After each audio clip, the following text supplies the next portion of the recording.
Hi student, कैसे हैं? मैं विकास सर आपका स्वागत करता हूं और बात करते हैं कुछ क्वेश्चन के बारे में जो बहुत ज़्यादा इंपॉर्टेंट है और आपके लिए भी और मेरे लिए भी।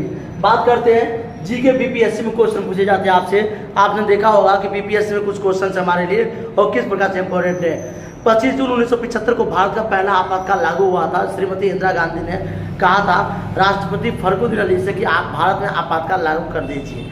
यही हुआ था छात्रों आंदोलन का 1974 में, जब 25 जून 1974 को छात्रों ने एक आंदोलन कर दिया था और बिहार के नेता जयप्रकाश नारायण और गुजरात के नेता जो थे वो थे चारू मजूमदार, दोनों ने आंदोलन कर दिया था। और ये दोनों ने आंदोलन कर दिया था दिल्ली में आकर के, और इंदिरा गांधी को कहा था कि तुम इस्तीफा दे दो। इंदिरा गांधी जो थी वो इस्तीफा देना चाहती नहीं थी और उन्होंने राष्ट्रपति से कहा था कि देश में आपातकाल लागू कर दो। तो बात है 25 जून 1975 को आपातकाल लागू हुआ था भारतीय संविधान में। हमारे संविधान में आपातकाल कब कब लागू होता है? तो जब कोई प्रधानमंत्री की मृत्यु हो जाती है या देश में कोई अंदरूनी गड़बड़ी होती है, देश में कोई आंतरिक कोई समस्या होती है, राष्ट्रपति का मृत्यु हो जाओ, उस टाइम में आपातकाल लागू होता है। आपातकाल लागू हो जाने से हमारे सारे मानवीय अधिकार छीन जाते हैं। जैसे आपातकाल लागू होता है, आप किसी भी प्रकार से खुलेपन में कहीं घूम नहीं सकते, कहीं जा नहीं सकते, कहीं आ नहीं सकते।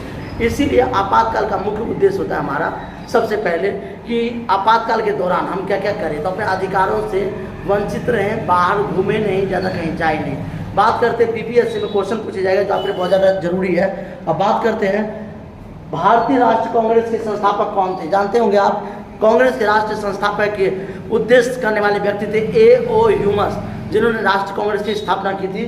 तो आपसे पूछा जाता है कि भारतीय राष्ट्रीय कांग्रेस के संस्थापक कौन थे? N.O. ह्यूमस यानी A.O. ह्यूमस, और ये बहुत बड़े संस्थापक थे राष्ट्र कांग्रेस के। भारत राष्ट्र संविधान के किस अनुच्छेद के अंतर्गत राष्ट्रीय आपातकाल लगाया गया है? अनुच्छेद 352 में आपातकाल लागू कर दिया जाता है देश में। जब भी आपातकाल 352 होता है तो यार अनुच्छेद लागू कर दिया जाता है। विश्व में शांति बनाए रखने का दायित्व किस पर है? यानी देश में शांति कौन बना सकता है? सुरक्षा परिषद। सुरक्षा परिषद जो है हमारे, उसकी सदस्यता है Britain, France, Bharat, Australia, Europe, अनेक देश, लेकिन भारत भी लेना चाह रहा है और भारत को भी जहाँ तक है मिल चुका है, जहाँ तक है। याद रखिएगा आपको सुरक्षा परिषद का अर्थ होता है हमारा देश में जितने भी मिलिट्री सिस्टम्स हैं उसको परमिशन लेना होता है यूएनओ के अंतर्गत, यूएसए से, और जो होता है सुरक्षा परिषद का लेना होता है। और सुरक्षा परिषद जो होता है हमारा, उसके कुछ अंग होते हैं हमारे, आम सभा, सुरक्षा परिषद, न्यायालय, सचिवालय, ये सारे हमारे अंग होते हैं सुरक्षा परिषद के। DMK किस राज्य की क्षेत्रीय पार्टी है? डीएमके पार्टी जो तमिलनाडु की है, याद रखिएगा। तमिलनाडु जो है वहाँ का एक पार्टी है DMK। अगर आपसे पूछा था DMK कहाँ का पार्टी, तो आप बताएंगे तमिलनाडु की पार्टी है। विश्व महिला दिवस कब मनाया जाता है? महिलाओं की याद में, जो महिलाएं शक्तिशाली होती है, 8 मार्च को विश्व महिला दिवस मनाया जाता है। याद रखिएगा, विश्व महिला दिवस कब आता है? 8 मार्च को विश्व महिला दिवस आता है। किस नए सामाजिक आंदोलन में श्रेणी नहीं रखा जा सकता है? यानी किस को? गृह स्वराज आंदोलन। जो गृह स्वराज आंदोलन उसको सामाजिक आंदोलन के श्रेणी में नहीं रखा जा सकता। जो घर के आंदोलन होते हैं हमारे समाज के, जो थे वो सामाजिक आंदोलन में रखेंगे, लेकिन जो घर समाज में होता है।